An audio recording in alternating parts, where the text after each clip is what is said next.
had a script written down for this, and as I was recording it, I started to realize, this feels very fucking forced. So I'm not gonna do it.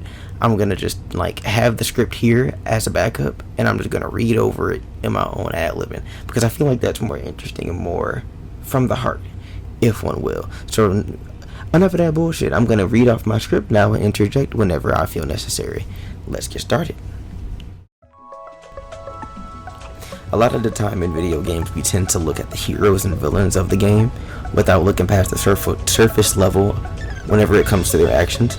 So like, if we see Spider-Man beating up some thugs in an alleyway, we don't think any second thought of it, they had it coming, whatever, fine, who cares. But if we see, I don't know, for first villain, who comes to my Green Goblin bombing people for whatever reason, right? Oh my god, he's horrible, he needs to be stopped. Now, both of these actions could be seen as bad, but one is seen as good, and one is seen as not. Well, I would argue both of these niggas is terrible for what they're doing, but for different reasons. So that's what we're going to look at today. We're going to look at some things in video games that, regardless of whether they are being done by a good guy or a bad guy, just the action in and of themselves, what makes it bad. So we are going to call some niggas out for what they're doing wrong. This list will make more sense as I go on, but this is the intro. I'm done recording now. Time for the fun part. Welcome to Menaces in Video Games, Black Air Force Energy, and Carnage. Let's get it started. Now the main problem area is up here. All of this going on up here is what's causing me the most physical discomfort. Alright. Now, I'll be the first to admit that if somebody I trusted just decided to up and kill what is basically my father figure, I'll be the first one to pull up, spin the block. That motherfucker cannot breathe no more. I'm sorry.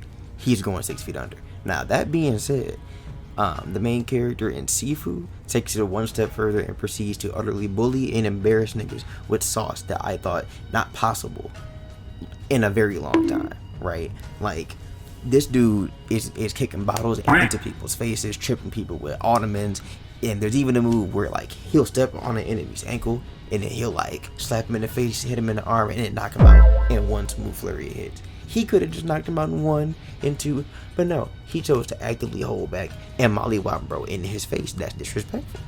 If that's not symbiote suit Black Air Force activity, I don't know what it is. Now mind you, all of this is happening while brother is barehanded. Do not let this nigga get a hold of no weapon. And you know what? I could let all of that slide as being justified, since keep in mind, Sifu is a martial artist, so having hands ready to eat for everybody is totally reasonable, right? Him not being armed and him beating up on people completely makes sense in the context of the story. All of his moves that could be seen as disrespectful, I could argue, are martial arts techniques, whatever, who cares. But when he started picking up mops and brooms and fucking knives and anything that he can get his hands on and using them until they break, you have any idea how much hate you have to have for people to whoop their ass with a baseball bat until the bat breaks? Brother does not hesitate to take his enemies out by any means necessary, and any martial artist who seeks for honor, for revenge, is a certified menace. What's worse than getting beat over the head with weapons until they break? Well, depending on your life choices, it could be decapitation, frostbite, or even an arrow in your face. Unfortunately for the orcs of Mordor, this person can do all of that and more, and you bet your ass he's doing more. His name is Talion, and he's from Shadow of War. If you thought that losing some toes or losing your head was bad, this brother can strip your free will from somebody in a moment. This man pulled some USA during shit and just like, hey, hate to break it to you, buddy, but we need you. And there's almost nothing that you can do about it. And here's the real kicker, right? So some of the enemies in the game can't be mind controlled on first try. So what does Talion do in response to this? Oh, nothing. Just shames the enemy so bad that they have a chance to quite literally go insane. This man has god level abilities and is using them to bully the shit out of a race that has killed his family. That's fucked up. You kind of can't do that, right? So like, not world peace, not world domination, has all these powers, but nope, he uses them to simply settle a score, and that right there is a menace that I can get behind. Oh, and if that wasn't bad enough, this nigga can summon a dragon and burn his enemies to death on some on some fucking Game of Thrones shit, right? It's insanity. And if none of that solidifies him as an absolute terror, this is what he does to his subjects once he's done with them. You can't justify that. Alright, this next entry is bittersweet, but not for the reasons that you might think. The sweet part is that I get to talk about Dragon Ball FighterZ, a game I've gotten back into within this last year or so, and it's been a fucking blast relearning and improving in it. But you know what's not a blast to get through? Getting TD'd in the fucking corner by Universe 11's resident Menace, Jiren. Regardless of what assist he has on his team, you bet your ass he's beating you. Now you could argue that this isn't the character's fault and it's the player who's using him, and that that's the real issue. And I agree, you are 100% correct. Well, more like 50%. Yes, the player needs to be skilled in order to get this damage and be able to use Jiren to his full extent. This is true. That being said, it should at least kind of difficult to pull off. But for Jiren, it does not even fucking matter from what I've seen. It doesn't matter who he has on his team. Once Jiren has you in that corner, it is Jover. And don't even get me started on his down heavy anti-air that switches fucking sides on contact, right? So he doesn't even need to carry you. He doesn't even need to carry you to the corner. All he has to do is just wait for a little bit of time to punish, and then boom, switch sides, it's over. You're in that corner, you're getting comboed to death, right? Now, all of that plus the third hit of his auto combo is a projectile and it's an anti-air, right? So fuck you for even trying to play the game, right?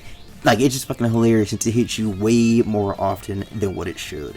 Right? Now, for those of you out there who play this game, who maybe even main Jiren, you're probably in this comment section right now. Oh, if you're trash and you know how to counter Jiren, just say that. And again, you're partially right. Yep, but part of me is trash for not being able to counter Jiren yet. I don't have that counterplay yet, so I'm gonna bitch about it because this is my list, right? So Jiren's slot on this list is pure cope, and I'm not even gonna like cards on the table. It's pure copium. I was gonna give it to Ultra Instinct Goku. Fuck him, but I'll learn how to play him, so it's fine. Right? I was gonna give it to Gogeta 4, because fuck him too, but honestly, Jiren's worse. So, you know what? It's fine. However, in the time between this video's conception and the time of writing the script and all of that, Jiren has somehow proven to be worse than fucking Gogeta 4 and UI Goku. Shouts out to you, Jiren. You are the resident menace for Universe 11. I hope you're happy. Alright, my fellow Tarnished. Now, I know this one is going to hit like Millennia with a level 1 Vigor build on your character, but FromSoft are truly the masters of trolling to make a Mr. Satan and Majin Buu boss fight mandatory, okay? This is one of those entries in my list that I kind of can't really explain if you haven't played the game. Like, you kind of just got to be there, you know? But I'm going to try my best for those of you who have never fought these bitch-ass niggas, alright? So, the skinny one isn't really much to worry about for the majority of this battle. Like, you can dispatch him fairly easily, right? Cool, whatever. But let's focus on this wannabe Majin Buu, right? This fuck he only has one move, right? And it's to turn into a fucking human Beyblade, right? And it wouldn't even be that bad if the range or tracking wasn't that bad, but no, Choji Akimichi over here in his fucking human boulder technique, he has that shit on lock. Now you're probably thinking to yourself, oh, well, how come you don't just kill the skinny one since he's easier, right? Then focus on the fat fuck. No, right? That would work, but no. Once you kill that skinny bitch and try to focus on the small one, they pull a fucking reanimation jutsu out of nowhere and they fucking respawn. It doesn't matter if you kill the skinny one first and then focus on the fat one, he respawns. If you manage to kill the fat fuck first and then go for the skinny one, he still respawns. If I wanted to fight fucking Orochimaru, I would go fight the snake boss in Elden Ring, but no, I have to fight these fuckers, right? And it wouldn't be as bad, again, if it was an optional boss and I didn't have to deal with it, whatever, fine. I'm not the biggest fan of like double bosses in games, but this shit here, you know what, fuck it, honorable mention, the fucking fire giant. I hate him. The worst boss in Elden Ring. Argue in my comment section. All three of them niggas are the definition of menaces. I'm looking at you, Godskin Duo, and I'm looking at you, Fire Giant. Fuck both of y'all. Alright, ladies and gentlemen, the moment you've all been waiting for. Now, I've saved this one purposely for last, right? and I think it's one that most gamers can collectively agree on it is the biggest menace in gaming, and that would undoubtedly be lag. Like, imagine you come home after a long day of work or whatever freaky shit that you do in your free time, right? And all you want to do is hop on a game with the boys, play the game with your girl, play it by yourself, just scratch that competitive itch, and run some sets or whatever.